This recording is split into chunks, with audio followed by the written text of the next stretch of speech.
Alô, alô! Bom dia para você que está acordando ao meio-dia de sábado. Bom apetite para você que está cozinhando, para você que está começando a almoçar, ouvindo essa live. Segura um pouco aí, você que está chegando em casa agora da noite de sexta, da praia, ainda dá tempo de assistir uma live antes de descansar. Hoje é sábado, dia 6 de novembro de 2021, em Brasília, meio-dia. E hoje o nosso papo é Soul Music. Nosso papo hoje são os bailes de Black Music dos anos 70 no subúrbio do Rio de Janeiro, na Baixada Fluminense. Vou conversar com Clementino Júnior, diretor do documentário Trem do Soul, recém-lançado, está começando a fazer o circuito de festivais agora. Eu tive a honra, o privilégio de assistir ao filme, esse universo fascinante do que aconteceu nos anos 70 no Rio de Janeiro, também em outros lugares, Belo Horizonte, São Paulo. Esse diálogo do Brasil, da música brasileira, com a música dos negros americanos. E o Clementino já está. Clementino is in the building. Vou convidá-lo aqui para a gente não perder tempo, sem mais delongas. Espera aí, meu celular está me trapaceando aqui.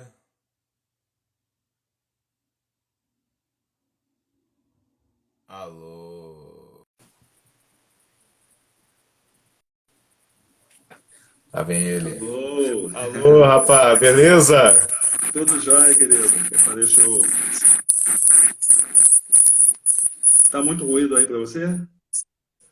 Tem um pouquinho de ruído. Então fazer o seguinte, eu vou sair, vou botar o fonezinho Bluetooth e entro de novo.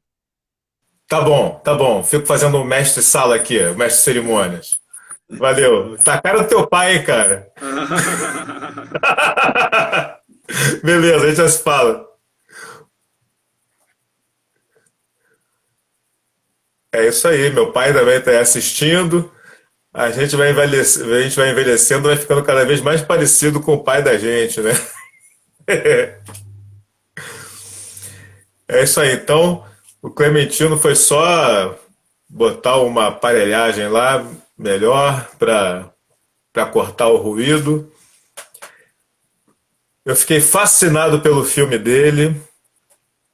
É uma pesquisa muito bem feita, entrevistas maravilhosas, é uma viagem pelo subúrbio do Rio de Janeiro, porque com as imagens todas ele foi lá, tal, entrevistar as pessoas nas suas casas, nos clubes. Ah lá vem ele de novo, beleza.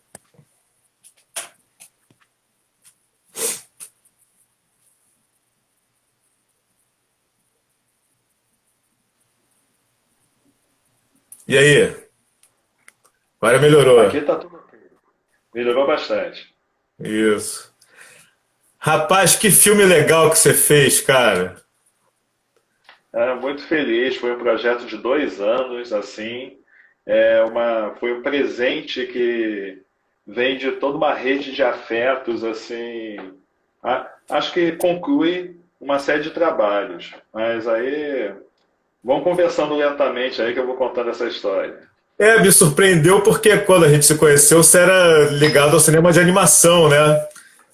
E daí a gente vai cada um fazendo seus trabalhos e tal. Eu não sabia que você fazia outros tipos de filme também.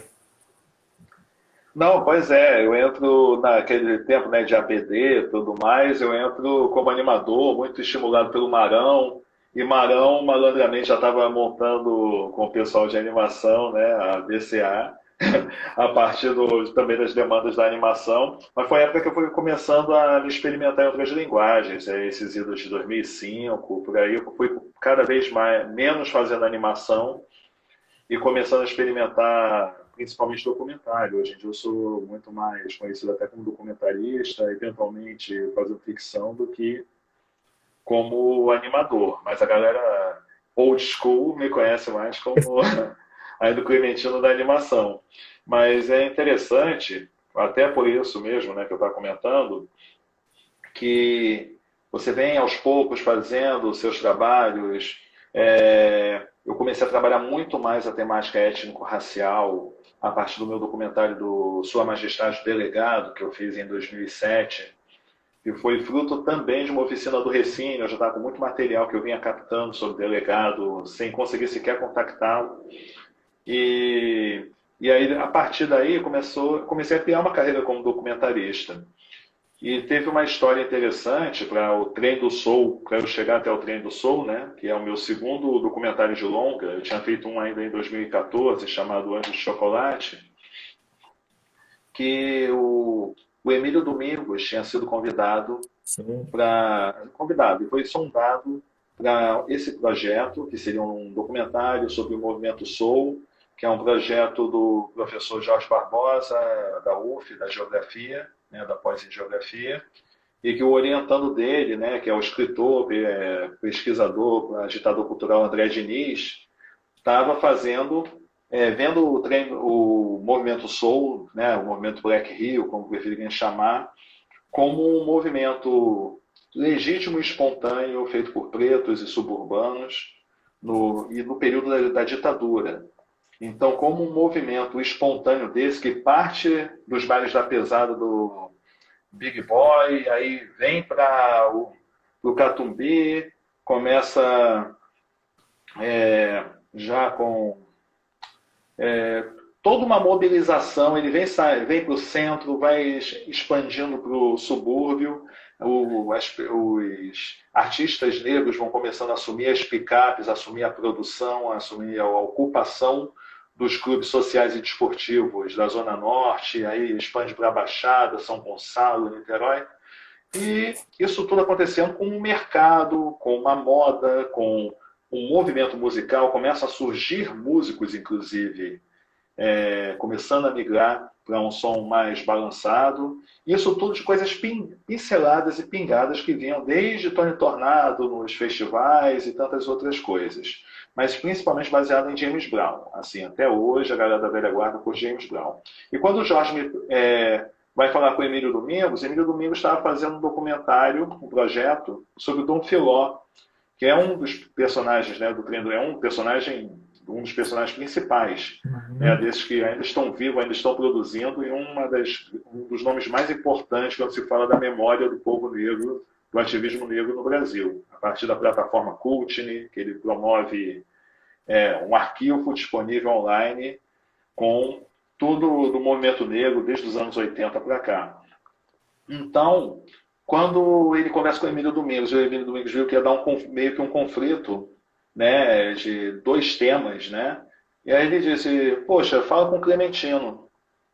E aí também uma amiga do Jorge disse, Clementino é perfeito para isso e tudo, e foi uma surpresa. E uma coisa muito engraçada que aconteceu foi que um colega meu de trabalho, o Reinaldo, ele chegou um dia assim, ele está passando uma livraria, viu o livro 1976 do Movimento Soul, disse, isso é a cara do Clementino, comprou para mim. E ele ia resolver um negócio na escola, ele nem era o dia de aula dele, ele comprou, ele disse, Clementino, achei isso aqui, eu disse, pô, obrigado, achei um presente tão inusitado. Saí da escola com a mensagem me convidando para ir jantar, para bater um papo sobre um projeto que queriam me convidar. Quando eu chego, nem passei em casa, fui com a mochila e tudo. Aí eles me vêm com essa conversa, eu disse, gente, vocês não vão acreditar. Eu abro a mochila e digo, tipo assim, Só não deu tempo de ler, né? não deu nem tempo de ler. Mas, ao mesmo tempo, é a pesquisa que nos orienta no filme, que é uma base de pesquisa, já era algo muito mais aprofundado numa outra pegada. enquanto um baseado muito mais em histórias, uma coisa quase que antropológica, feita por jornalistas, o deles tinha essa pegada de pensar o território, de pensar o movimento como um movimento político, mesmo que não formalizado, como a própria ditadura pensava que era formalizado, sabe? Uhum. A única coisa que eu não consegui no documentário, que era meu sonho de consumo, era fazer o Tony Tornado lendo os relatórios com o Ia ser nome dele. sensacional, né? Eu acho que isso ia ser sensacional. Eu não queria nem Ia ser entrevista do Tony Tornado, eu sensacional. só queria ele lendo aquilo. Talvez eu ainda faça um curta sobre isso, Uhum. porque é tão inusitado.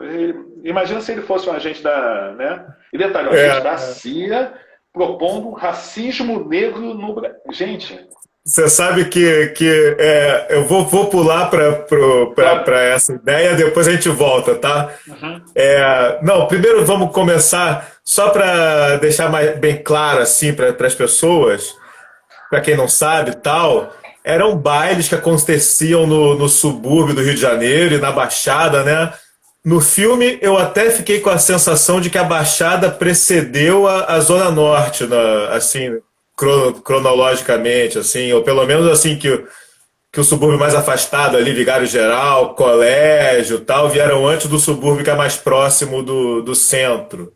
Eu tive essa sensação assim no filme.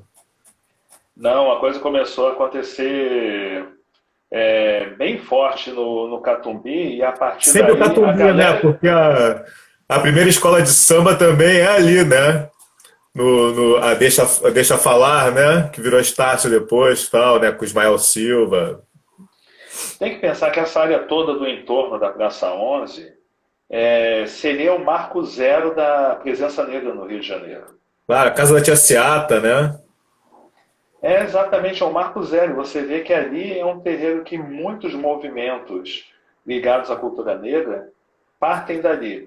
Mesmo sendo criados, assimilados, como foi, mas o momento de que surgem polos de autonomia que partem para o resto da cidade, normalmente naquela região ali do entorno da Central Praça 11 e Zona Portuária, que Zona Portuária tem esse caráter também não só da porta de entrada dos povos escravizados, mas também da possibilidade de uma primeira classe média negra a partir da ascensão, da leve ascensão social dos portuários, dos trabalhadores portuários, que começam a fundar muitos clubes, muitas agremiações e tudo. Então, esse dinheiro do trabalho braçal no porto também começa a mexer um pouco com a questão social de muitas famílias negras. Então, é muita coisa acontecendo ao mesmo tempo, sempre, infelizmente, nas brechas, né, essa democracia racial que se pensa no Brasil nunca existiu e está longe de Sim. existir, mas são conquistas, porque de todos os povos da América Latina, onde ainda se vê entre pretos e pardos uma maioria populacional, é no Brasil, né? Maior inclusive do que países em volume, né? Do que alguns países, a grande maioria dos países africanos. Então tem que se considerar isso. Você não vê isso em qualquer outro país da América Latina, inclusive nos Estados Unidos, de onde pegamos tantas referências em Os Estados volume de Unidos a população. população é pequena, na verdade, né? Em proporção ao todo, né? Em Cuba também Pequenas não? presentes. Em Cuba também não? Cuba e Colômbia? Não, Colômbia e Cuba têm uma presença maior, mas tem também muito a coisa das populações indígenas, né? Sim. Vinculadas a todas as nações originárias, né? Que são bem mais presentes, né? Dentro dessa mistura colonial que foi promovida, né? A questão quando o Abdias fala de genocídio do povo negro, não foi só no Brasil, né? É uma coisa muito, É. muito séria, né, Porque, nesse processo porque a gente tem essa colonial. estatística meio visual assim pelo futebol, pela Olimpíada, né? Que a gente vai vendo as delegações assim, de Equador, Colômbia, tem Mas, por uma. exemplo, o Equador é mínimo. Eu brigava, às vezes, debatendo com minha esposa, que já foi ao Equador, dizendo, mas, gente, a população tem que ser muita. Toda a seleção do Equador é negra. Mas é porque é um esporte de negros no Equador. Porque o esporte não é. O esporte distorce um pouco isso, né? Exatamente. No Brasil é o contrário. Mas já teve até durante muito tempo, no início, os negros não podiam jogar futebol. Inclusive tinham que se Sim, maquiar para é. poder entrar em campo. Eu fiz um documentário, você sabe, né? A série, né? O Negro no Futebol Brasileiro, né? Eu contei essa história aí também. Agora, você já era ligado nesse som já? Você já tinha essa. Você já era ligado nessa música? Bom, eu sou de 69, então quando esse movimento começou, eu era muito pequeno. Mas tinha Sim. uma coisa assim, primeiro a gente frequentava, antes de termos, né, nosso terreiro de Umbanda lá em Sepetiba, né, que minha mãe, Chica Xavier, comandava, nós frequentávamos um terreiro em Bom Sucesso, isso até 75 por aí, e a partir daí em Anchieta. Hum, E esse período de ficarmos nos deslocando, 76 por aí, nos deslocando para Anchieta, a minha memória de criança era aqueles seis pretos gigantescos dentro de um Fusca café com leite, todo mundo indo aham. amassadinho e voltando. E quando voltávamos no domingo, ou então quando ia para casa do meu padrinho no Batã. Ah, não, minto. Isso antes de Anchieta, porque a gente ia um final de semana por mês e íamos passar o final de semana na casa do meu padrinho, que hoje é o Batã, né? Naquela época era só uma casinha isolada ali no morro no Realengo. E Aham. aí, quando voltávamos tipo 5, 6 da tarde, estava começando no Guadalupe Country Club o baile. E a minha Sim. memória de criança era uma nave espacial. O que a gente passava era aquele paredão, acho que já era, na minha memória já era azul, e umas luzes piscando lá dentro, e uma coisa assim, eu dizia, caramba, né? E detalhe, muita gente igual a mim. Porque eu Sim. sou criado no Maitá, sou criado na Zona Sul. Então, era sempre de um até três no máximo da sala de aula, né, em escola pública, mesmo em escola pública, que eu estudei a minha vida toda, sabe? A Zona Sul é uma realidade muito diferente de. E quando falo Zona Norte, não estou falando nem de Tijuca, né? E Tijuca já é um bairro essencialmente negro, mas muito segregado. Mas quando eu ia para a Zona Norte, me entendia, né? Dentro de tudo aquilo que eu via dos discursos de casa. E quando Então passava você em já frente ao dominava essa geografia também, né? Você conhecia bem esses lugares todos, né? Porque os planos são todos muito bons, assim, a ambientação fica muito bem colocada. mas por uma equipe também, toda preta, centrada e em grande parte, né, quem é do Rio de Janeiro ou é da Zona Norte ou é de Baixada. A nossa roteirista Milena Manfredini vem da Baixada. Robson, que é meu fotógrafo, criado no Realengo. Tinha um planos, ele indo para casa, ele já saía encomendado comigo, fazendo inúmeros planos no caminho de casa. Parava no Uhum. Irajá, fazer Irajá, aquele traveling cruzando Santa Bárbara para chegar no Catumbi, mostrar a chaminé. Ele foi louco dirigindo o carro dele com um gimbal na outra mão para fazer aquele traveling. Sentia o nível da loucura do envolvimento da equipe. E o mais engraçado, para você entender o que é a vontade de fazer esse projeto, sempre o desejo do Jorge, quando me convidou, era fazer um documentário longa, uma média para a TV, uma coisa dessa, mesmo sabendo que o assunto pode render muita história. Pensamos isso meados de 2019. Conseguimos agendar para fazer a primeira gravação no final de 2019, quando o Zezinho Andrade, que eu convidei para ajudar na pesquisa do projeto, por ser uma pessoa que pegou o final do movimento, é um cara ligado ao movimento Charme, conhece todo o pessoal dos bailes, né? Que ele também era dançarino nos bailes.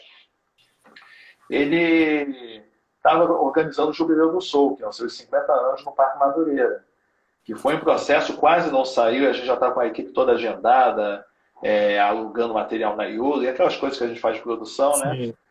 E deu tudo certo, e depois pontapé inicial, ele conseguiu trazer o African Bambata, aí dá um toque, né? Porque você começa a ver outros, assim como Sandra de Sá, que também são, digamos assim, herdeiros, tanto lá quanto cá, nesse movimento, né? Chegaram depois, mas revolucionaram cada um no seu campo.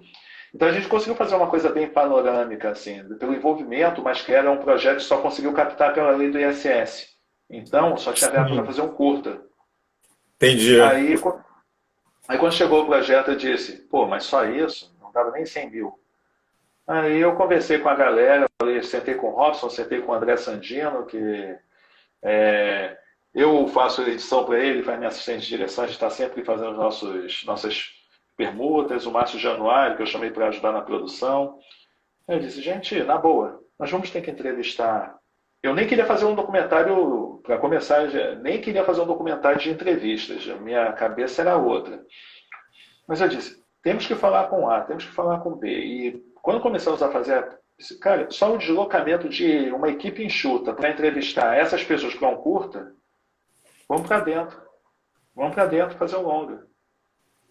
Foi assim que Beleza. aconteceu. E a equipe toda se envolveu. Então, extrapolou aquela coisa de, mas a diária não vai rolar no tal dia. Se a pessoa estivesse naquele dia tal, passando por tal lugar, ia lá e produzir a imagem. Robson foi passear na Praça 15, encontrou o Jorge Brown e já produziu 40 minutos de material com ele, Que sabe? maravilha, né? Que maravilha. Agora, me diz uma coisa. Quando eu vi o anúncio quando vi você postando que o filme tinha sido selecionado para festival, tal, não sei o quê, é, por ser músico, sei lá, enfim, por ser muito ligado a esse som também, a gente pensa logo na música, né? A gente pensa logo, vai ser um documentário sobre Tim Maia, Cassiano, tal. E na verdade é outro universo, é outra galera, né? Conta aí pra gente quem é essa galera aí. Então, é pensar justamente como tudo que a gente faz sobre as culturas negras, as histórias negras, quem são aqueles que não é. Quem faz a história, todos nós sabemos. Você sabe falar de cor todos esses nomes. E quem são os outros? Primeira pergunta que veio quando eu tive a primeira reunião com eles. Quem são as mulheres do movimento? E aí, baseado nessa pergunta, a primeira coisa que me veio, quero ter alguém comigo me ajudando a pensar nessa busca, né? Aí eu fui buscar uma das cineastas que eu mais curto o trabalho dela e respeito, que é a Milena Manfredini. E aí a nossa primeira pergunta, né? Se eu fosse pensar num projeto, se fosse um projeto acadêmico, a pergunta-chave é: temos um movimento, mas pensando na geografia e pensando que a cultura negra essencialmente é matrilinear, quem são as mulheres desse movimento? Porque não é possível um movimento que só os homens brilharam e tudo. E foi uma pergunta difícil, foi um trabalho difícil identificar, porque era um movimento dentro de uma estrutura social machista, era um movimento puxado pelos homens, de alguma maneira. Cara, eu cada vez mais faço essa reflexão. A gente tem quase a mesma idade, né? Eu sou de 72 e cada vez mais que eu puxo pela memória, assim, a gente foi criado ainda numa sociedade muito machista mesmo, né? Muito liderada pelo homem, com pouca oportunidade para as mulheres se expandirem e brilharem mesmo, né? Mas em casa, por exemplo, fui criado numa família de mulheres muito fortes, muito presentes e de muita decisão, apesar de ter um homem de Xangô como patriarca, mas eram mulheres também muito fortes e estavam em maioria. Então, se fosse o Câmara dos Deputados, a Sim. gente era a oposição, esquerda radical perdendo todos os votos. Mas é importante isso para a gente começar a pensar assim, porque também quando a gente começa a olhar em volta nossas referências para entender também quais são as referências familiares e tudo, a gente vê tem que ter uma presença feminina para uma parada dessa funcionar. Tinha os hi-fis que tinham as festinhas e tudo. Você acha que esses hi-fis iam acontecer se não tivesse uma mãe, uma tia, uma avó fazendo as salsichinhas dos cachorros quentes, Sim, conseguindo a claro, pipoca, claro. fazendo uma friturazinha, umas batatas fritas, umas coisas dessa para receber os amiguinhos dos filhos, ou os parentes, os primos. Mas é assim, cara. A família suburbana, além de ser de preta, a família Sim. suburbana é assim. É. Então, a gente tem que descobrir onde é que E de está. nordestino, né? E de nordestino, de muita gente de fora do Rio, né? Que a minha família, por exemplo, são duas famílias de fora do Rio que se encontraram no subúrbio, né? Uma vinda do Nordeste, outra vinda do interior do Rio e do Paraná, tal. E meus amigos todos são assim, pouca gente até de... Na Baixada também, né? Muita gente vem do Nordeste e tal, né?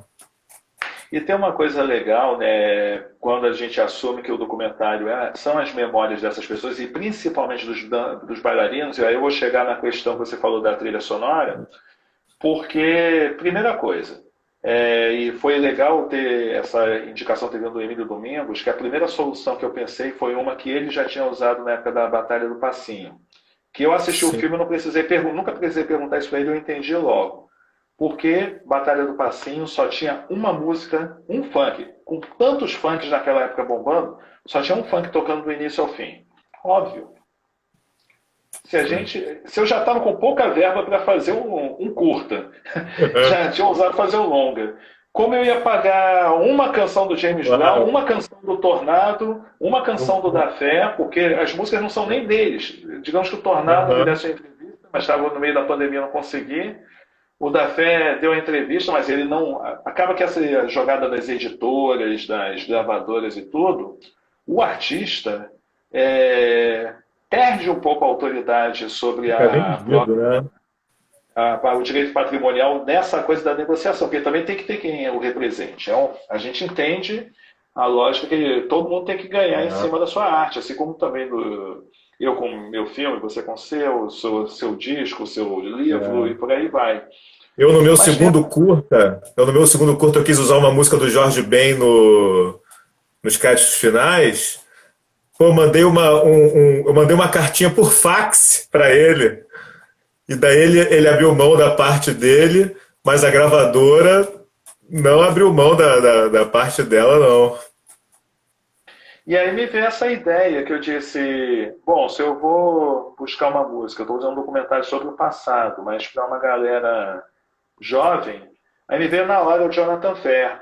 E olha que eu já trabalho há muitos anos com outros compositores, nem necessariamente negros, o Alexandre Loureiro, o Alexio, que faz trilha de quase todos os meus filmes.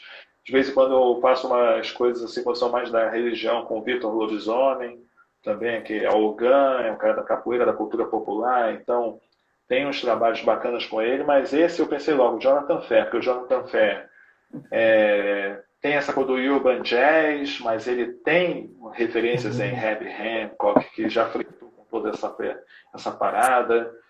Aí eu cheguei para o Jonathan Fed e disse, olha, o filme é esse, eu tenho essas imagens, eu conheço o seu estilo, mas eu quero que você consiga fazer uma coisa que tem essa pegada do soul music da época. Se você quiser puxar um timbre meio Watermelon Man do Herbie Hancock, que é um disco de jazz, mas já o início do Fusion, pegando um pouquinho das influências desse período e tudo mais, pode brincar. Mas pensa que é uma coisa para ser a música que vai tocar o filme todo e que tem que ter algumas nuances para eu poder trabalhar. Sim, sim. E aí ele fez duas canções. Ele fez a que a gente até a véspera do lançamento do filme chamava de Mela Cueca, que eu tinha falado para ele. No Que meu tempo, as baladas era Mela Cueca, era chamava aquela assim, galera encostar e ir pro amasso depois, né? O paredão. Então, tinha que ter exato. aquela suave que também funciona para outros climas do filme. E tem aqui é o tema central do filme, que ele fez a versão instrumental para facilitar que eu pudesse trabalhar de forma modular ao longo do filme. E aí funcionou muito bem isso, como uma solução. Foi caro? Claro, você está pagando um artista para fazer isso, mas foi com certeza Claro. absurdamente mais barato do que pagar por um tempo. A música está licenciada para sempre no filme. O pior é você ficar com um filme com uma carreira de 3 anos, porque as canções do filme estão licenciadas Venceram, e às né? vezes sem direito à exploração comercial. Ah, Canal Brasil, outro canal Sim, comprou, sim. o Netflix comprou, e agora? Tem que Agora, renegociar. a gente está falando do universo da dança, né? Porque aquilo que eu estava falando, a gente pensa sempre no Tim Maia, no Cassiano, no Hildon, sei lá, na Sandra Sá, Black Rio, né? A banda Black Rio. Mas na verdade eram bailes. Era o pai do baile funk, né? mais ou menos, né? Eram bailes nos clubes do subúrbio com as primeiras equipamentos de DJ, né? De caixa de som, tal. Tem até uma hora muito legal que o cara conta que o cara da iluminação ficava com uma lanterna rodando assim, né? Que era essa a iluminação, né? E, e daí você mostra artistas da dança, né? Gente que inventou a dança do soul, a dança black do Brasil, né? Porque uma coisa que o filme já mostra, já explica, mas eu queria saber mais, era o seguinte, como é que era esse acesso à informação, cara? Como é que eles viam o James Brown, por exemplo? Porque assim, no YouTube, né? Graças ao YouTube, graças aos DVDs, antes do YouTube vieram os DVDs e tal, eu sou um grande fã do Soul Train, né? Do programa Soul Train, assim, de assistir bastante mesmo. E é o que eles falam, a dança é diferente. A dança que eles faziam lá nos anos 70 no Brasil era diferente da dança dos americanos em geral, mas era mais próxima da dança do James Brown, né? Exatamente. E quem nasceu depois da gente, quem já pegou esse mundo de tanta facilidade de informação, não consegue nem conceber como era difícil, até para nossa geração, né? Para a gente era muito difícil ter acesso à informação, né? A ter acesso a disco, a imagem, a letra de música, tirar a letra de música era um horror, né? Um monte de coisa assim, né? A história das pessoas, o que está acontecendo, se morreu, se não morreu, até isso era difícil de descobrir, né? Como é que eles tinham acesso a essa informação? Porque, só desculpa, tem um momento do filme que o Dom Filó fala assim, que o Big Boy, que eles pensaram assim, pô, o Big Boy não tem nada, o que ele tem são os discos, mas na verdade ele tinha informação e os discos que também eram difíceis de conseguir, né? Ele tinha bastante coisa, né? Mas, por exemplo, duas coisas que a gente tem que pensar. Cinema sempre foi uma coisa de elite. O cinema popular, mesmo assim, a galera tinha que juntar dinheiro para conseguir ver na época da chanchada, os filmes de carnaval, aquela coisa toda, mas o cinema nunca foi uma coisa tão Na verdade, acessível. nessa época dizem que era bem barato, né? Nessa época, assim, o povo conseguia ir, né? Sim, mas, por exemplo, nesse período, o que era exibido, né? Os filmes, até aqueles filmes que tinham uma participação de James Brown, que apareceu no trecho dançando, que não são tantos, né? Não passavam assim. Tinha um ou outro que conseguia assistir. Como eles mesmos falam, quem chamou a atenção primeiro para que existisse esse universo que eles não conheciam foi quando o Tony Tornado entra cantando BR3, que ele vem com essa informação de fora, chega num lugar de visibilidade na TV com transmissão do festival, sobe o palco e faz aquela dança. Ao mesmo tempo, logo em seguida, ele levanta a mão na interpretação da Elis Regina e sai preso e Levanta a mão, o punho cerrado, né? são mitos, né? E aí são as histórias que cada um Então, conta de como foi. o... Simonal traz um pouco disso, na pilantragem, ele começa a trazer um pouco disso, mas ele sempre é tratado diferente. O Jorge Benjor, nessa transição dele, quando ele sai da Bossa Nova, começa a fazer o que começou a ser chamado... como é que o pessoal diz? Que é o rock... Como é? Sambalanço? O samba... mais especificamente o samba rock dele, que depois de Bebeto, tantos outros bebem nessa praia, né? Tanto que Bebeto, durante muito tempo, surfou em paralelo junto, né? Pegando aquela onda juntinho com o movimento. Tinham bailes que era show do Bebeto e o baile na sequência ou vice-versa. Direto. As faixas, faixa. Era Cashbox, Bebeto era direto. Exato. Então, quer dizer, mas a coisa de ter a referência visual, você podia ter referência das roupas, porque a partir do momento que Big Boy começa a trazer os discos em todos os esquemas que ele tinha para fazer os discos entrarem, para estar sempre com uma novidade, tinha programa na rádio, tinha... Porque também não era fácil, né, Clementina? O Brasil era um país fechado. Fechado, pela ditadura, não só politicamente, mas economicamente também. Era difícil importar coisas, né? A gente viveu isso ainda no cinema, né? Até outro dia a gente... para as pessoas saberem, o Brasil demorou a ter computador porque tinha a fábrica brasileira de computador, a Cobra, então, para a Cobra poder se desenvolver, não podia importar computador, para o computador nacional poder se desenvolver. E tinha assim, né? Disco tinha que ser feito no Brasil, né? O disco importado era caríssimo. É, mas então, no filme a gente entende isso um pouco, assim, eu pelo menos entendi assim, que o Tony Tornado viu o James Brown e o pessoal, na verdade, estava copiando mais o Tony Tornado, Tornado estava mais começaram a fazer derivando. da maneira deles. Eventualmente, uma pessoa ou outra tinha acesso a uma coisa do Brown. Quando eles começaram a ter acesso mesmo a ver James Brown dançando e começar a imitar alguma coisa do passo do James Brown, já era quase que o meio do movimento. Né? Já era quase o meio do movimento. Mas o DJ Neném, que fala dessa coisa, o Big Boy não tinha nada, tinha disco. Mas o DJ Neném, ele fala que quem inventou essa forma de dançar, os daqui absorveram isso e começaram a criar a sua maneira. Tinha referência de samba, tinha referência de um monte Isso. de coisa.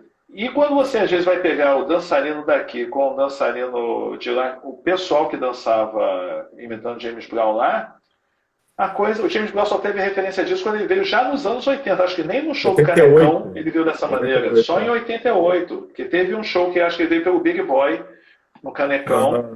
Eu vi o do Maracanãzinho. O do Maracanãzinho, jovem, eu estava lá.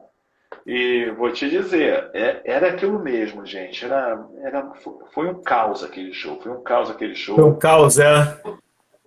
Foi um caos. Eu não consigo. A minha memória daquele show, eu não consigo me lembrar do show. Eu consegui, por causa de uns amigos, ficar até no que hoje seria chamado de área VIP, né? Mas a área mais na frente, né? Com as cadeiras, aí depois.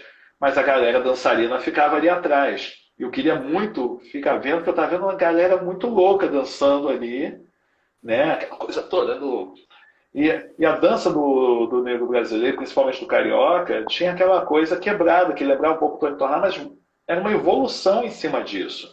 É que nem Sim. a gente hoje em dia compara, e foi legal falar da Batalha do Passinho do Emílio Domingos, como surge o Passinho Foda, né? Como surge como uma coisa de internet, que aí tem a ver com isso que você está falando. Quando você está no momento da internet, YouTube em baixa resolução, de repente vira o canal que a garotada está querendo saber, criando competição, aquela coisa que o pessoal falava, gravava um vídeo falando uma coisa, o outro gravava um vídeo em resposta, fazendo uma provocação, quase como se fosse um duelo de ideias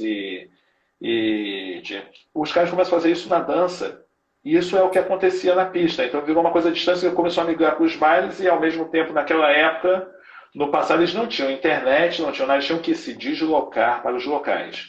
Iam para o Big Boy, ficavam esperando o momento que os pretos pudessem ocupar a pista, que era música black, e os brancos não queriam ficar vendo, Aham. mais ficar vendo o pessoal dançar do que se arriscar a fazer um passo e pegar mal. Sim. Migra para o Catumbi, vai migrando para o Renascença, para os outros, vai para a Baixada, começa a expandir, porque quem vai para esses bailes começa a ir para os seus lugares tentar fazer o seu, começam a ter acesso aos discos, os distribuidores, né, aquelas lojas de Copacabana, começam a perceber. Mas é sempre assim, o trânsito sempre foi complicado, mesmo do subúrbio para a Zona Sul, sempre foi. O trem sempre foi uma confusão danada, os ônibus para chegar na Baculês, isso é coisa de sempre, né? Ainda mais naquele tempo. Então você imagina, o Filó ele diz, eu era, de certa forma, um cara privilegiado, porque eu era um cara que, como eu estudei na Zona Sul tudo mais, ele circulava da Zona Norte para a Zona Sul o tempo todo. Por isso que ele, sabe, conseguia estar no baile do Canecão, conseguia estar no Catubi, ia sacando as coisas e levava. Outros tantos que também vinham para dançar, sacavam as coisas e levavam para os seus lugares. E aí viravam, e de cada qual virava a sua ponta seca do compasso para começar a formar Sim. aquelas espirais, aquelas redes que começam a. O mapa é muito engraçado, porque a gente chama de trem do soul. Nenhum integrante, e isso foi um nome que eu cunhei no documentário, pensando também no Soul Train, mas pensando que a gente olha o mapa dos bailes, porque né, eu trabalhei com geógrafos, todos os bailes são próximos às linhas do trem, assim, os Aham. principais, quase todos. pelo menos aqui na Zona Norte até a Baixada.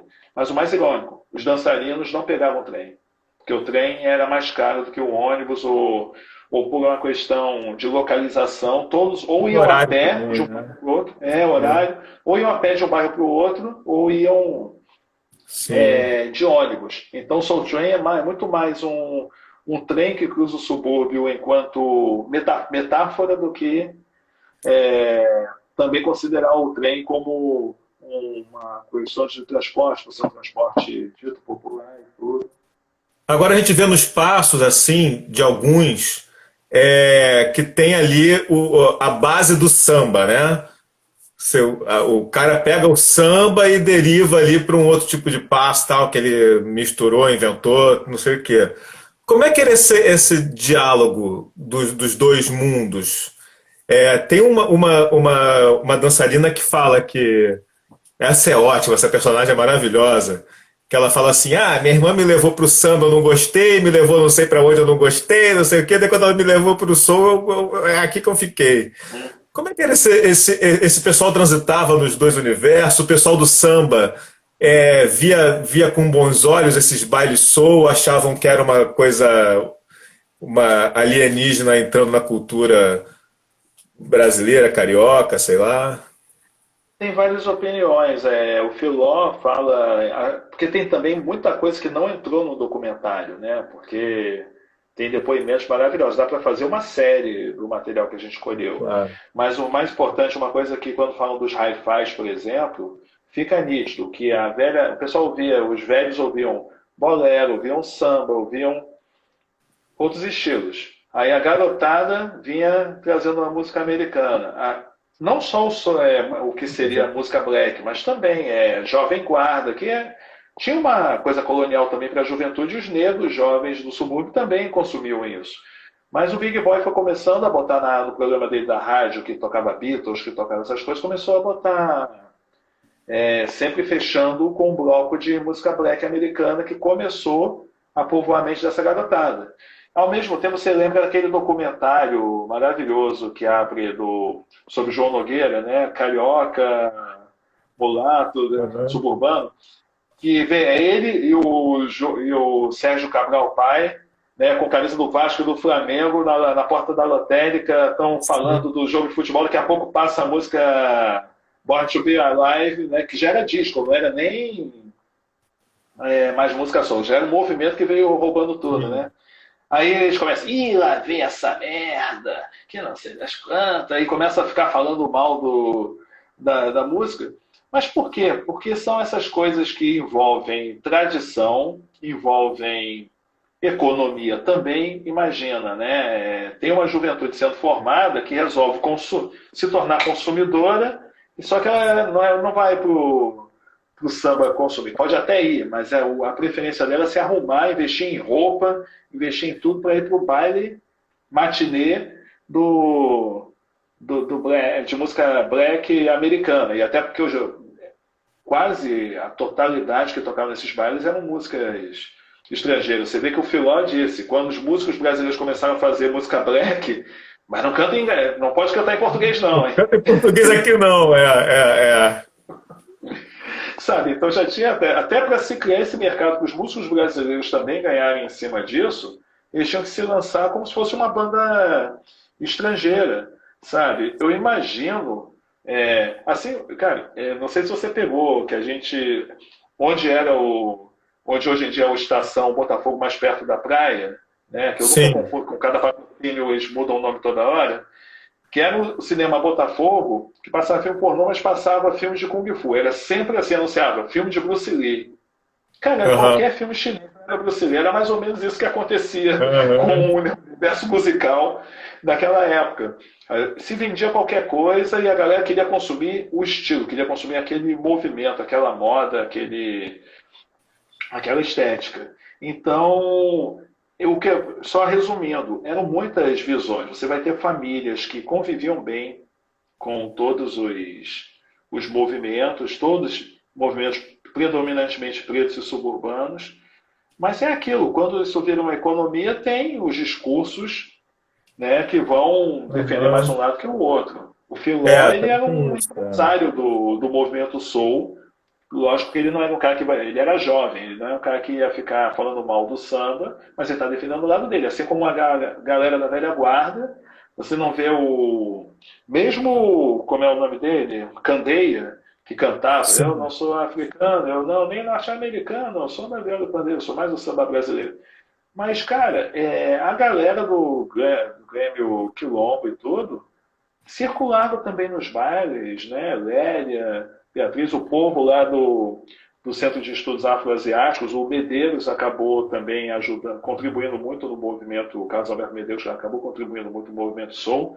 Então, tanto a intelectualidade negra, todos os polos de alguma maneira dialogaram, porque se consolidar no polo de resistência, a própria forma da ditadura enfrentar e minar o movimento soul, já era um sim. recado que pega, né? Pois é, isso que eu ia te perguntar, como é que era esse diálogo com a política, com o movimento negro americano, né, dos direitos humanos lá dos Estados Unidos.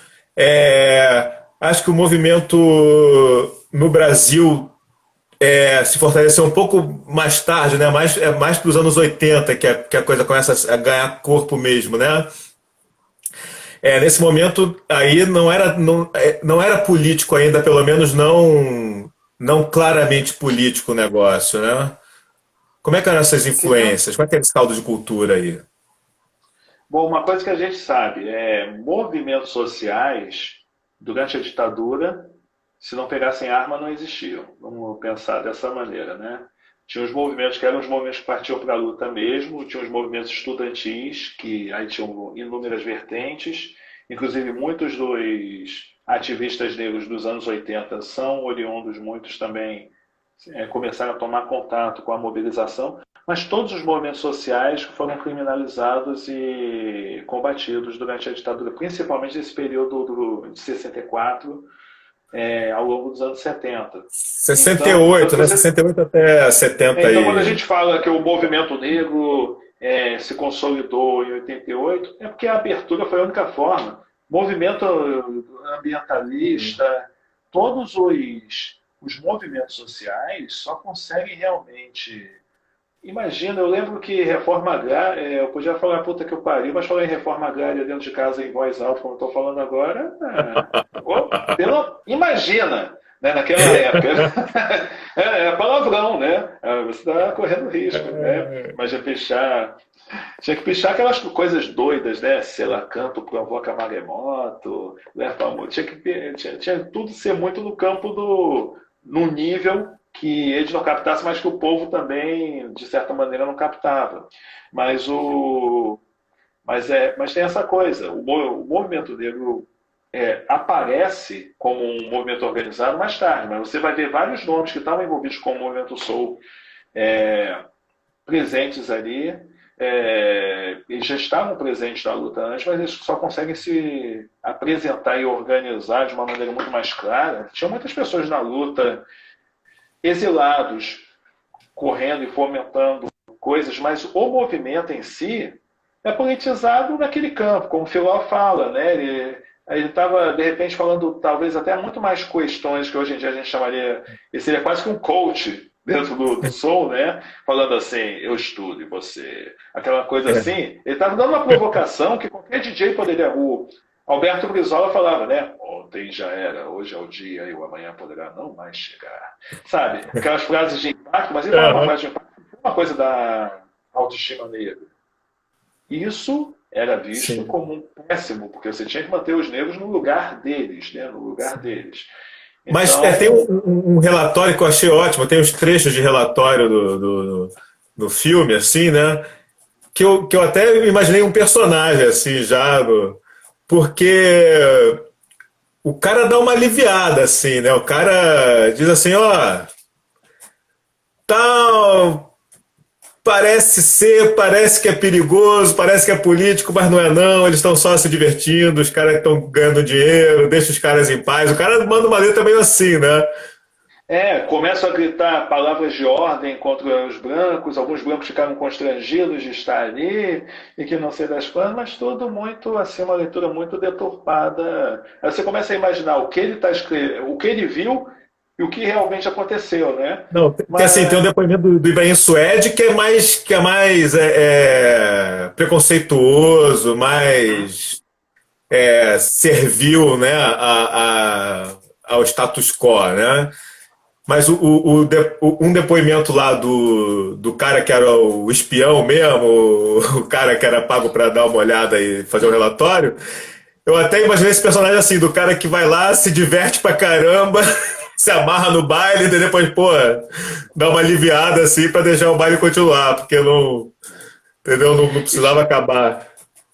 e tem uma coisa assim que a gente, acho que não fica, eu fico na dúvida se fica muito nítido para o público, que eram praticamente todos adolescentes. Esses bailes eram matinês. Sim, A grande maioria tinham os menores e tinham aqueles que já tinham 18, 19, 20 e poucos anos, mas a grande maioria era 16, 17 anos. Tinha as meninas com 15 fugindo pela janela de casa para ir para o baile. E tinha que voltar cedo. Era matinê, tinha que dizer que estava na casa da amiga e tudo mais. Mas pensar isso, eram bailes de adolescentes que, ao contrário, você falou da comparação com o samba. O samba é o universo da caixa de cerveja desde sempre, ali do lado da cachaça, tudo mais, pessoal curtindo a noite. Esses bailes eram movidos a Guaraná, cara. O baile até, eu acho que quando estava já no final do movimento, que começou meio a ter um, vamos dizer assim, um crossover, né? Ou então a juventude estava a fim de curtir, levava uma cachaça para a porta do sim. baile, tomava tudo antes e já entrava calibrado para depois ficar de boa lá dentro. Mas o droga, todos eles falam, droga era muito raro. É, Quando aconteceu, tem as histórias que não estão no documentário, que são maravilhosas, sobre os bares do Renascença, quando tinha o negócio da. Que as já existentes, não eram facções, mas já tinham os grupos, né, que controlavam os morros, que tinham a hora de cada grupo chegar e a hora de cada grupo sair, quando ainda não tinha os confrontos dentro dos bailes. Mas era tudo Sim. organizado, combinado. Eles desciam armados, normalmente tinha os caras que ficavam ali que nem mendigo na rua, perto de bueiro, perto de beco, que era o guarda do grupo que guardava as armas, porque eles não podiam dar mole com a polícia, todo mundo tinha que chegar limpo e sair limpo. E tinha o controle da hora de saída, porque que nem torcida de futebol, se sair todo mundo junto vai dar merda. Então, cara, eram outros tempos. Aí quando você vê os velhos saudosos falando assim, eram outros tempos, tinha briga? Tinha. Briga de homem, briga de mulher, alguns contam que tinha até mais brigas femininas. Tinha briga principalmente quando é, as mulheres que são do bairro, que frequentam aquele baile, aí vem uma de fora e está vestida mais linda, elas davam um jeito de dar uma pisada, uma puxada, toda aquela coisa de Uma conflitos de bairro. estragada. Eram eventuais, mas rolavam. Então, quer dizer, tem essa coisa também, e isso é muito importante para falar por que expandiu tanto. O pessoal não tinha dinheiro. Então, muitas vezes Sim. tinha baile que era mulheres grátis, a cultura do mulheres grátis até tal horário, porque onde baile que tinha muita mulher, os homens iam e pagavam o ingresso. Então, e até porque era no matinê, tinha toda essa. Cara, era muito natural a forma como a coisa acontecia, a observação dos promotores para chegar e, e perceber a dinâmica, né, como fazer aquela economia local vencer. Mas essa juventude não se deslocava para muito longe.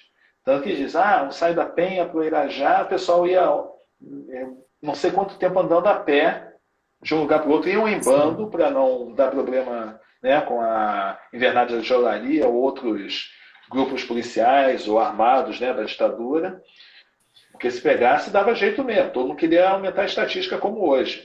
Mas tinha Tem um essa texto coisa assim, interessante.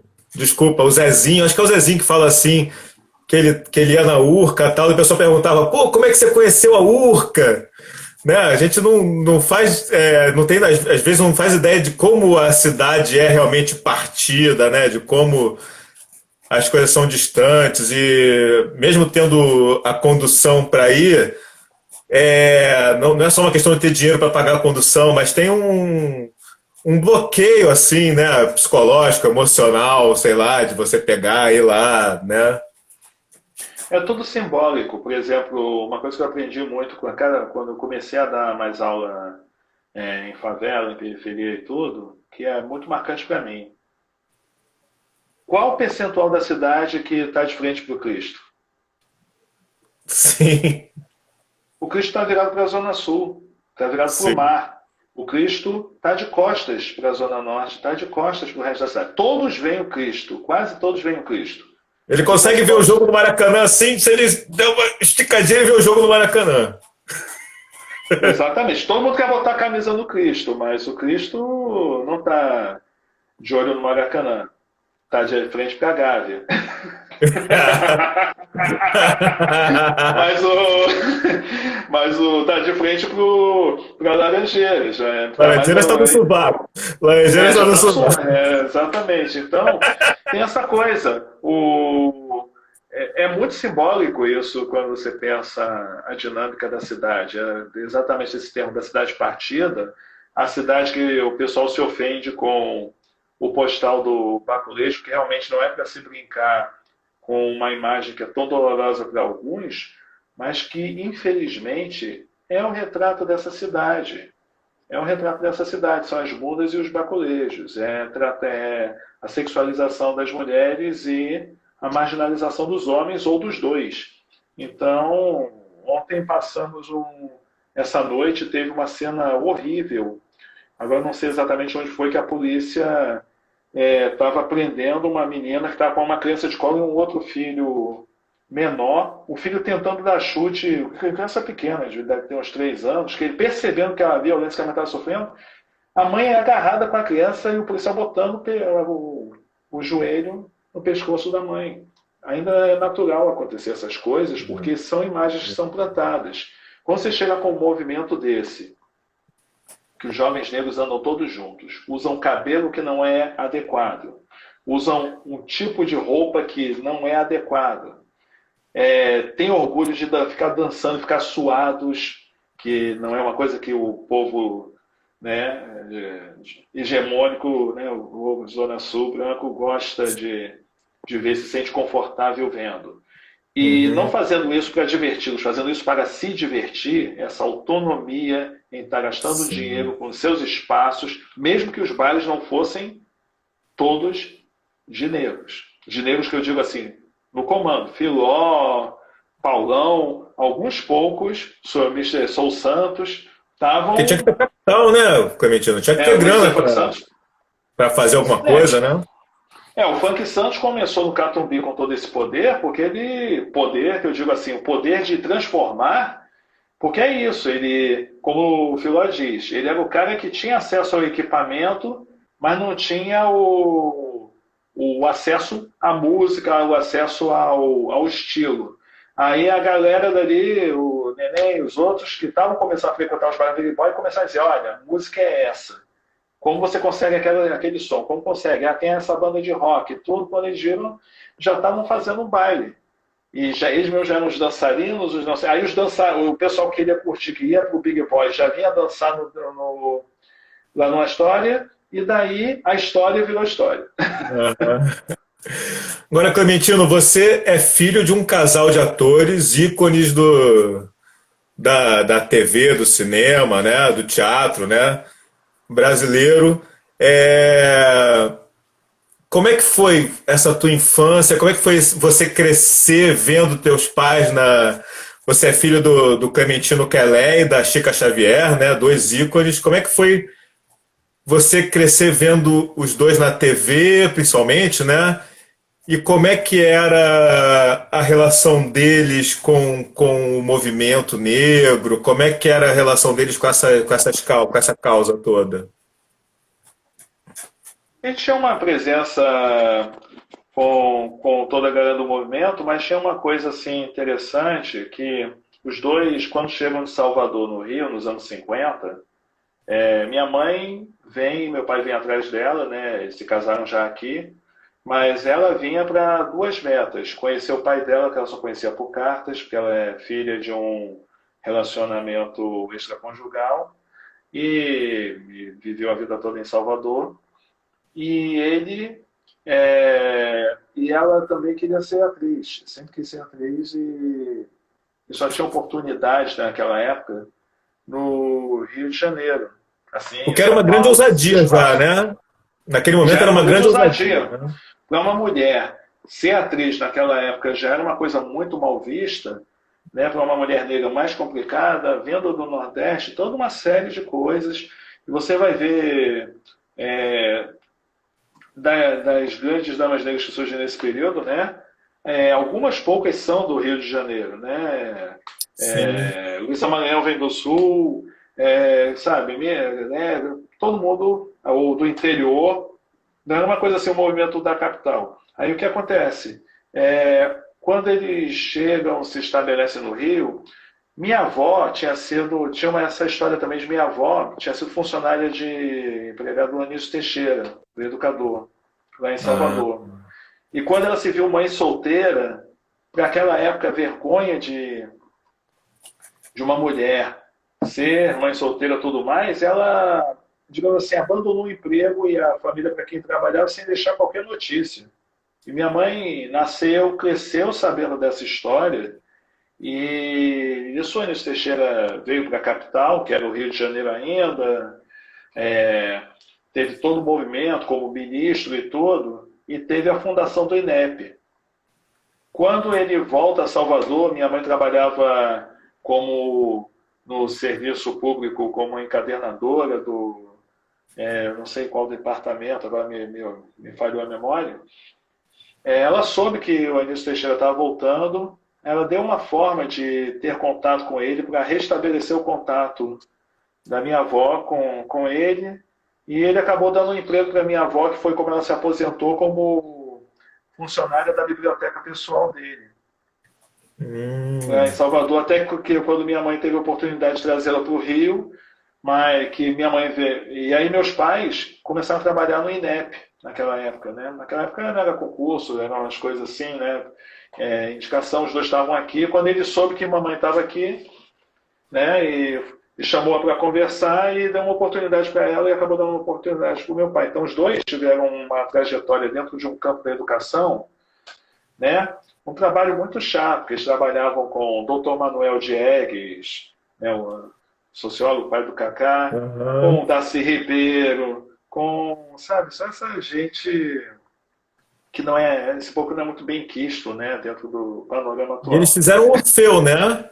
Eles E trabalharam fizeram no o Orfeu, né? Orfeu, trabalharam no Orfeu. E tem essa coisa engraçada também da carreira deles, que quem queria ser atriz era ela. Meu pai nunca quis nada com as artes cênicas. Ele, no máximo, ia buscá-la. Ela estudava em Santa Teresa, no Pascoal Carlos Magno, e, e ele ia buscá-la na porta do teatro, na porta lá do curso, Escola. e, da escola, e de repente teve uma oportunidade, estavam precisando de alguém com o tipo físico dele, onde hoje é o Clube Municipal na Tijuca, era o Teatro Tijuca que estava inaugurando, acho que meses antes do Orfeu, e estavam procurando alguém, porque um ator tinha saído do coro, ia ser uma peça de revista tudo mais, e papai não queria saber nada daquilo, só que precisavam de mais um negão no palco para carregar Eros Volúzia, para Ah, coisa. sim, que é outra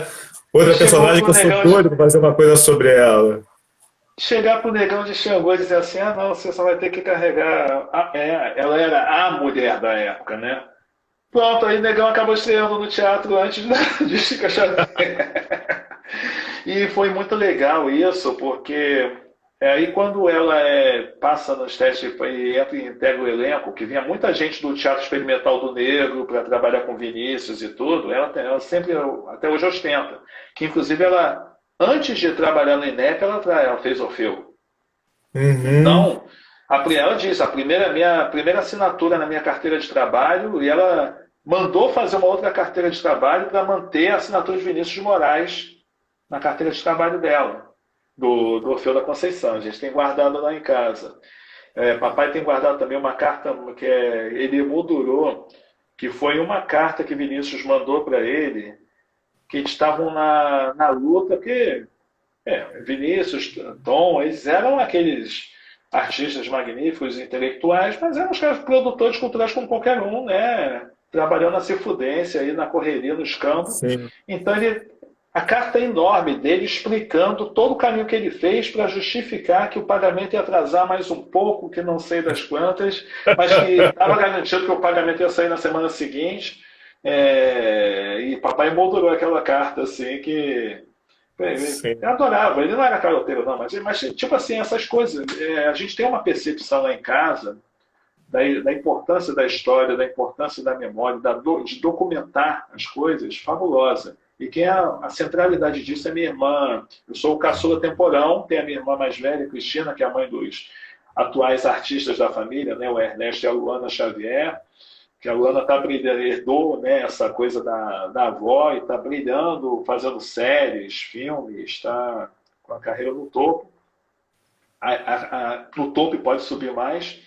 E, e a Isabela é a pessoa que absorveu toda essa questão do compromisso com a educação e com a documentação. Ela, além de formar em comunicação em arquivologia também, e ela que guarda tudo da família. Então, quando perguntar onde está isso, onde está aquilo, ela surge com aquele papel todo guardadinho numa caixa com plástico, conservando para ficar muito Maravilha, hein? amarelado. Então a gente tem essa coisa de poder contar, e o filho dela, que está com 19, ele tem uma mínima, mesmo que ele não se ligue muito nisso, ele tem uma mínima noção do que é a história da família, porque não é só o que é falado. Tem ali algum lugar onde você pode consultar e ver que a coisa acontece. Como a gente conversou, né? O Google pode apagar certas informações sobre certos verbetes e tudo, né?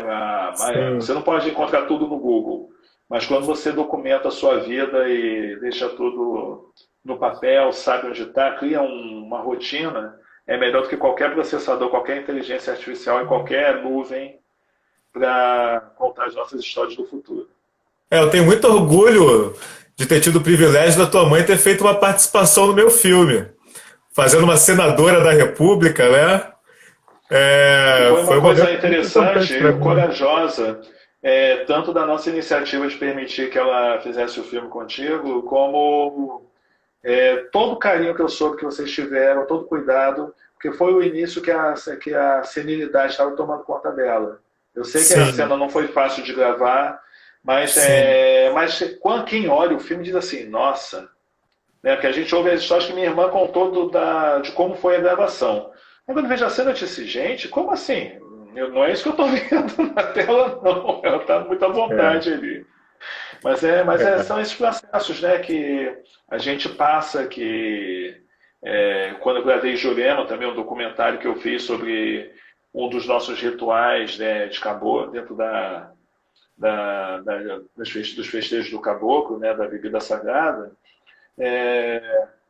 ela falava para mim algumas histórias e às vezes começava a se perder essa delicadeza da memória dos nossos familiares, dos nossos ancestrais, né? Há uma urgência em sabermos trabalhar isso. É muito difícil para nós trabalharmos isso, porque quando a gente está muito dentro, muito envolvido com o tema. Então, eu fiquei muito feliz que você conseguiu trabalhar com ela. O Wagner Vavá Novaes conseguiu também fazer um curta mais ou menos naquele mesmo período, o Aham. Mandinga, que foi até lançado depois. Ele ficou muito tempo envolvido com o processo de animação no filme. Eu tinha medo que mamãe não conseguisse mais ver o filme, porque chega uma hora que ela já não Sim. se reconhece mais na obra, né? Esse processo é muito cruel. Não chegaram a Foi filmar o muito Alzheimer, mas foi. interessante, cara, porque assim, ela não conseguia mais reter o texto, né? Mas ela tinha todo o instrumental de atriz ali no corpo dela, né? Assim, ela Sim. sabia estar ali fazendo aquilo, né? Então, eu percebi que eu tinha que dizer o texto e ela repetia daquele jeito já era outra coisa, né? Então, Uhum. eu fiquei ali do lado dela, assim, eu fiquei segurando a mão dela, inclusive, em cena, foi muito bonito, foi muito. E daí daqui para cima era ela, né? Foi muito impressionante, muito impressionante. Sim, e aí é isso. mas ao mesmo tempo, durante muito tempo eu acreditei que eu não poderia ser cineasta, porque naquela época eu ainda não conhecia o cinema de Zósimo Bubu. E você pensava, você falou, como é que o envolvimento deles com o movimento negro? Eles conheciam o Zósimo demais, conheciam a família toda de Zósimo, fizeram um filme com o Zósimo, que o Sim, Zósimo ajudou a produção, mas era do Olá Balogun, que é a Deusa Negra.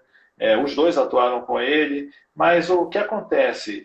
Um curta como Alma no Olho é um filme, naquela época, restrito para outros circuitos, né? sim.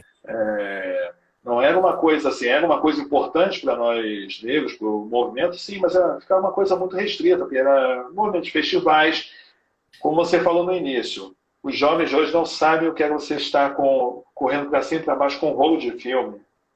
Ah, Com claro. uma cópia, negativo, positivo, saber onde armazenar o negativo para não perder, porque como era botar isso na Cinemateca, período de ditadura ainda por cima, que se escolhia o que ia ser visto, o que não ia ser visto, o que ia Mas, ser preservado. mas isso me intriga o que você está dizendo, porque você via teus pais na televisão, você via teus pais na Globo fazendo Sim. novela, né? Então Mas eu batia você. texto, mas olha só, eu batia texto com eles, eu conto essa história várias vezes. Eu com 8 anos, 10 anos, eu batia texto com eles quando eles ensaiavam em casa, que estavam mais tempo comigo, mas eu ficava na expectativa de uma, 2 semanas depois ia ver o capítulo no ar, da cena que eu ensaiei com eles. E aí, algumas vezes, a cena não era nada daquilo que eu imaginei, eles ficavam muito tempo fora de quadro, assim, Sim. só se ouvia em off, estavam de costas, que a gente ficava na expectativa, a gente tinha uma necessidade de se ver. E por mais que eles tenham feito uma carreira muito bonita, mas não era a forma do olhar dos diretores, da equipe e tudo mais, na hora do retrato, o corte, não era algo digno para cada cena, era E um os olhar papéis diferente. também, os papéis sempre reforçando a estrutura de classes do Brasil, né? Exato. Então eu começo a me desencantar com isso. Aí eu, quando chega a época de vestibular, e eu desenhava quadrinhos. É o que eu conto também, é o lado do meu de educador audiovisual. Toda a minha formação em audiovisual, por causa disso, acaba sendo autodidata, porque eu, quando entro na Escola de Belas Artes para fazer design, porque eu fazia história em quadrinhos, tinha outras possibilidades. Vai desenhar, vai ser arquiteto, vai tentar isso, vai tentar aquilo. Minha irmã já tinha tentado ser arquiteta, minha mãe me convenceu de que ia ser difícil ser uma arquiteta negra. Eu ainda cheguei a tentar arquitetura, cheguei a tentar informática, porque era uma moda que está surgindo agora da tecnologia, e eu era um cara que sabia plugar e desplugar as coisas dentro de casa, né, botar bombril na antena, essas Uhum. paradas, né, da gambiarra. Uma hora que eu fui fazer Belas Artes achando que meu barato era o desenho. E a Belas Artes me fez parar de desenhar por 30 anos. Ah, Porque é? eu descobri que você não pode ter personalidade, você não pode nem experimentar se aprimorar numa personalidade, porque você tem que entrar para ser um reprodutor de uma estética pré-determinada e que não Sim. enxerga toda uma série de outras questões que eu já, Quando eu inclusive, eu já comecei a estudar estava. música, eu também fiquei sem tocar durante um tempo depois, cara. Foi também um baque, assim, E aí realmente. eu acabei, dentro da Escola de Belas Artes, qual foi a minha sorte? Conheço, entro na faculdade junto com ele, a gente se forma juntos, Marcelo Marão. Ah, claro.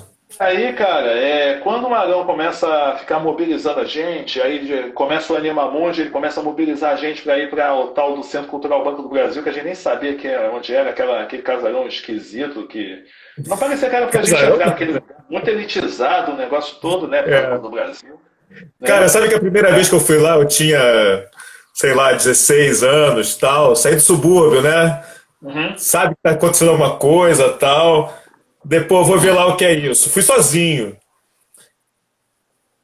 Você vê como é que é o suburbano, uhum. né? Eu entrei, eu Você olha olhei para aquela assim, roupa. eu falei assim, isso aqui não é pra mim não. E fui embora. Demorei anos depois pra voltar pro CCBB, entendeu? Sim, aí você entra num lugar desse, olha aquela cúpula, olha aquele espaço, todo mundo de terno e gravata, parecendo um banco, só que sem a catraca, e já era uma coisa positiva, né? Porque a gente tinha trauma. Eu tenho trauma de catraca até hoje. Eu sou capaz de, se tiver que sair de mochila de casa, eu vou ao banco sem a mochila, volto em casa para pegar a mochila só para não ter a dor de cabeça que todo homem preto passa em roleta de banco. Mas Sim. aí, voltando à questão e Animamundi e tudo mais, e ele começa a fazer o primeiro filme dele, Cebolas São Azuis, como TCC, o que hoje chama TCC, né, como o projeto final dele Monografia, na, né? no design, né, na programação visual. E eu fui dos vários amigos que contribuí né, no filme dele. E a gente já tinha produzido juntos revistas em quadrinhos, já tínhamos feito outras coisas. E aí eu comecei a ficar vendo, cara, esse é um caminho. E quando a gente se forma, pinta a oportunidade que eu vou morar em Moçambique, porque era a época que eu estava estudando 3D, eu já estava estagiando em produtoras com essa coisa da animação 3D e do. Olha bem, você nunca viu nenhum trabalho meu em 3D, só para você ter uma ideia. Como é que esse trabalho vai migrando. Mas foram os caminhos que eu fui encontrando para ir me aproximando do audiovisual, de contar histórias a partir do Você foi para audiovisual. Moçambique, então. Fiquei 2 anos e Foi meio em trabalhar Moçambique na lá. primeira produtora, com equipamento digital lá. E ganhou uma grana. Porque eu conheci o pessoal que foi para Angola que fazia férias para voltar para o Brasil e. Vou te contar que em 2006 eu fui para Angola. Eu ganhei em 3 meses em Angola o que eu ganhei em 2 anos e meio em Moçambique. Assim, em Moçambique eu tive uma experiência humana maravilhosa. Em Angola eu voltei para o Brasil e a gerente do banco voltou a me chamar de senhor. Eu não era respeitado no banco. Eu não era respeitado no banco quando eu saí. Eu passei a ser respeitado quando eu voltei, porque Aham, o input na parada na época foi violento, mas foi quase também, né? Ganhei muito, mas foi só para quitar a dívida que eu acumulei ao longo de 6 anos de aham. volta ao Brasil. Mas quando eu volto em 2000, aí eu chego no Panorama. Eu já tinha trabalhado no Animamundi antes de viajar em 97. É, e é a época que eu também conheço o cinema negro. Eu já saí 2 vezes do Brasil em 97, fui para Washington com uma passagem que um ex-colega de meus pais, que do INEP, que na época era intelectual, que estava fazendo um estágio, mas era meio refugiado também do Haiti. Quando ele volta para visitar meus pais no final dos anos 90, ele já está como embaixador do Haiti nos Estados Unidos. E quando ele estava largando o mandato, que ele veio visitar meus pais, aí quando eu perguntei para ele sobre curso de cinema, porque eu já estava saindo da faculdade, estava dizendo, não, agora eu vou para atrás do meu sonho, né? Mas achando, ali, ou eu vou fazer faculdade de novo, não. Videofundição tem uns cursinhos que não sei se vai. Sim. Eu até cheguei a fazer um cursinho de edição em Ubatic na época, de Aham. máquina de corte a corte, que foi muito Eu fiz bom, isso já aí vinha. também. Quando Eu você tinha que estagiei, refazer tudo, né? é, eu estagiei na Globo sem ganhar um tostão durante boa parte de 3 anos, nos anos 90, que o meu estágio era uma troca de crachá, mas sem oportunidade de emprego, mas eu ficava colado com o pessoal na ilha de edição, queria aprender a editar, então comecei pela edição em 93. A partir de 93 comecei a trabalhar em produtoras também, e ficava indo para lá aprender com os cobras, né, da área de shows e dramaturgia. Aprendi muita coisa de edição, ainda nos BVS, editando fita de rolo, Betacam SP. E aí quando chega esse meu retorno em 2000, eu fiz meu primeiro stop motion, o Silis, e é a época que o Marão me leva para a BD em 2001, foi a época que mais ou menos a gente começa assim, a esbarrar nas reuniões, e eu começo a entrar nesse circuito de festivais, de estar me inteirando enquanto membro, né? E até que eu, já em 2006, que eu também estava querendo, tudo que eu descobri do cinema africano na época que eu fui para Washington, eu estava querendo, né, que eu vi o cinema de Usman de Sembene, fiquei maluco, numa mostra que eu entrei no Smithsonian, e 11 anos depois eu fundo o Cineclube Atlântico Negro. Sim, E sim. aí eu começo a trazer tudo aquilo que eu venho acumulando de buscas de filmes, de tentar saber quem eram os pretos que estavam fazendo filmes aqui. Aí é a época que, um ano antes, o Centro Afro-Carioca é inaugurado, Ibiza e Zósimo anunciam um encontro de cinema negro. Então, teve todo esse fervor, as políticas públicas da Fundação Palmares começando a viabilizar Lilian Solar Santiago, teve uma galera começando a produzir alguns outros filmes, né, com uma verba estatal, Sim. mesmo que muito inferior ao que era do Mickey. Então Joelzito, começa né? Joelzito já tinha feito a negação do Brasil, que tem todo um burburinho que favorece o acreditar, né? Que nem quando eu entro na faculdade, eu fiz vestibular em 88, entrei em 89, aquele negócio de não acreditar que fosse possível, aí os pais queriam surge com faça a coisa certa. Aí eu Sim. disse, pô, é isso, cara. É isso. Aí que começa a plantar aquele sonho, cara. Mas os Ah, seus pais te incentivaram ou como eles é que sempre foi? deram. Eles davam a opinião consciente, mas eles não criavam barreiras. Lógico que assim, não criavam barreiras, mas você via assim, o sorriso, quando falava, alguém insinuava que ia ser artista, eles davam uma. O conselho sempre assim, a vida aqui deles era o quê? Eles eram funcionários públicos que lutavam nas brechas do serviço público para ir para ensaiar peça, ensaiar, gravar filme, aproveitavam, Ah, então sabe? durante toda essa carreira eles tinham outros empregos, é isso? E se aposentaram já nos anos 80. Se aposentaram nos anos Interessante. 80. Entendeu? Teve um período que eles moraram ali onde é a Unirio da Voluntários, era a sede do INEP. Teve um curto Sim. período que, para quitar o apartamento onde eu estou falando agora, era a história que minha irmã conta das salsichas Roquefort, que almoço e janta era salsicha para economizar tudo. Eles moravam de favor no que seria a casa do zelador, lá do prédio do INEP, para poder economizar o máximo que eles pagavam em aluguel em outros lugares. Chegaram a morar no subúrbio, chegaram a morar ali na Glória, esqueço o nome, uma rua ali que sai na Joaquim Silva, quase de frente para o Centro Afro-Carioca. Moraram em vários lugares até conseguir, no Catete, até chegar no, e que está esse apartamento no Maitá, e a coisa começou a ficar suave, aí eles resolveram mais tarde, conseguiram comprar um terreno em Sepetiba, onde eles Sim. foram morar, e onde é o nosso terreiro, aí já em Você morou lá 79, também. sim, aqui foi 66, aí 79, não, eles moraram lá sempre. Eu, como fiquei boa parte desse período estudando, aí depois passei para o Pedro II e fiquei estudando aqui no Maitá, então minha mãe foi primeiro, papai ainda ficou resistindo comigo aqui, que ele não queria muito sair do universozinho dele, que ele tinha de ir ao cinema, de ver Claro. jornalismo, viciado em jornalismo, de ver os jornais, saber de tudo. E aí chegar em Sepetiba, o rádio não pegava, tudo, então ele preferia ficar por aqui comigo, né? Só foi mais tarde. Quando eu fui para Moçambique é que minhas irmãs o convenceram a se mudar para Perceptivo. Sepetiba de vez. Aí quando eu voltei em 2000, eu já passei a ficar sozinho por aqui mesmo, né? Mas a minha vida continua essa coisa assim. Eu moro na Zona Sul, mas quem dera. É porque o Rio mudou muito, né? Então, que antigamente, assim, meu lazer natural seria ir me deslocar mais para a Zona Norte, para a Baixada, para outros lugares, acaba ficando restrito, porque primeiro eu não nasci para dirigir filme, não para dirigir carro.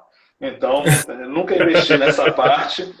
O Uber é uma forma de exploração que nos permite, às vezes, fazer alguns deslocamentos, mas a gente sabe que é complicado e nem É podemos ficar gastando perigoso, com né? coisas. É perigoso, né? Eu saí do Rio por causa disso e agora eu estou voltando para o Brasil, mas eu não vou voltar para o Rio. Entende? Eu não. Infelizmente, mas eu não tenho coragem. É bem punk essa situação toda. Agora tá me lembrando de uma cena, acho que é de um filme seu, que tem várias cenas passadas na Urca com o Golensky, né? O Cão Guia é meu primeiro curta. É. Que tem umas dinâmicas assim bem, bem loucas assim, quer dizer, você também tem essa coisa de também de um cinema pensante que trafega, né? Mas É. é isso, cara. A gente já me odeia. Eu cada vez saía daqui dizendo, cara, eu não me encaixo mais nisso. Aí chegava de fora, aí ficava olhando as belezas, mas achando, não vou me readaptar, não vou me readaptar. Uma semana depois já estou no natural, no caos de novo, como se nada tivesse É. acontecido. O Rio tem isso. O Rio tem esse problema que é a sedução, né? Ele te pega. Uma vez eu fui a São Paulo, primeira vez que eu fui a São Paulo assim ficar mais tempo e tal. Uhum. Fiquei encantado com São Paulo. Queria me mudar para São Paulo, não sei o quê. Isso lá, né? Lá em São Paulo falando assim, pô, não vou nem voltar, tal. Daí eu voltei para casa, saí no Santos Dumont, peguei um táxi para ir para casa assim, vendo passando pela tela, assim, deu caramba. Tá bom, vou ficar aqui mesmo. Gente, eu tô vendo agora aqui, teve uma galera muito bacana que entrou. Gente, tem uma. É, Não sei quantos ainda permanecem aqui, né? Mas muitos amigos, muita essa gente contagem é legal. complicada. Clementino, muito obrigado, cara, pela entrevista. Foi um Que grande isso? passeio pelo universo do filme e pela tua vida também. Obrigado. E hoje é o mais importante. Muita gente está desistindo de. Eu sei. Estamos ainda com cuidados, né, relativo ao distanciamento social. Sair no Rio de Janeiro tá vida louca. Tu entra no trem, no metrô, no ônibus, o pessoal parece que não está nem aí. Mas hoje vai ter a primeira sessão presencial no Trem do Sul, no Odeon, lá no Boa. Encontro de Cinema Negro dos Osmos, às 6 da noite. E é chegar, desde que chegue com comprovante de vacinação, máscara. Legal tu ter também seu álcool no bolso, porque não adianta. Ontem fui para a abertura, no início cheguei, soquinho na mão de um, soquinho na mão do outro, né? Aquela coisa, todo mundo, que a gente chama essa cara, chama essa, não adianta, cara. Depois de uma hora, porque a gente está muito tempo sem se ver, cara. As pessoas se gostam, se admiram, então estamos muito tempo sem nos vermos. Então, quando chega aí quando eu voltei para casa, que minha esposa estava trabalhando ali, aí eu disse, amor, você estava certa. Que eu disse, não vou abraçar ninguém. Não tinha como.